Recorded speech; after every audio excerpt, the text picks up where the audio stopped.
yun, bumaba. Nakita nyo? Bumaba siya. Jet kanina. Isa na lang. Ayan.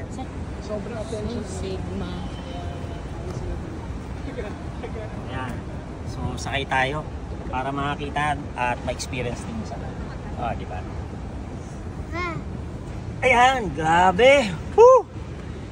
Ibang klase.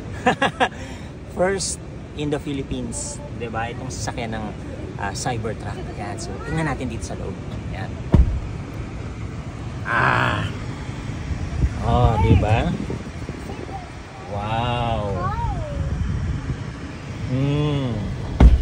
Ayan, oh, 'di ba? Oh, gusto sumakay? Oh.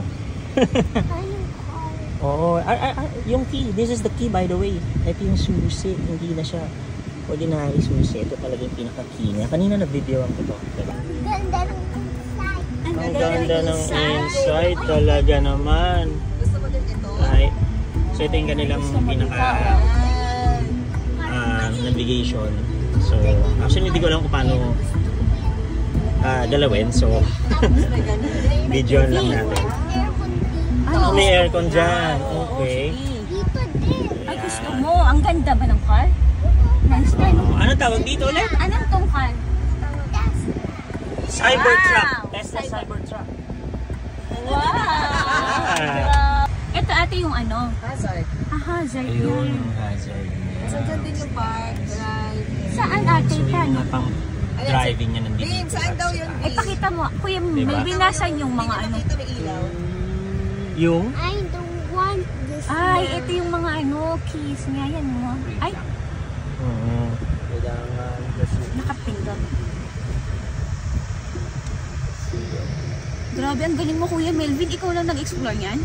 So, exploration. Ay, pakaling. Kasi pag nagana yan, okay na siya. Tapos tatap mo lang ito. Pero pwede rin siya dito. Ayun, ang nice. Oh, wow. Yun, ang jet, oh. Wow. Oh, diba?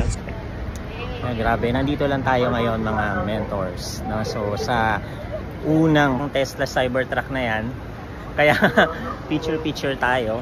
Diba? And, ayan. Oh, diba? Oh, grabe, nakaka-starstruck talaga siya. Diba? Kasi, very unique. Kala mo, nasa Mars ka. Kaya tama yung sabi ni Elon, si paring Elon, 'di ba? Siya nagpa-deliver nito 'di ba? 'Di ba? No, i-colonize natin ang Mars, sinimulan lang dito sa Cybertruck. Wow, 'di ba?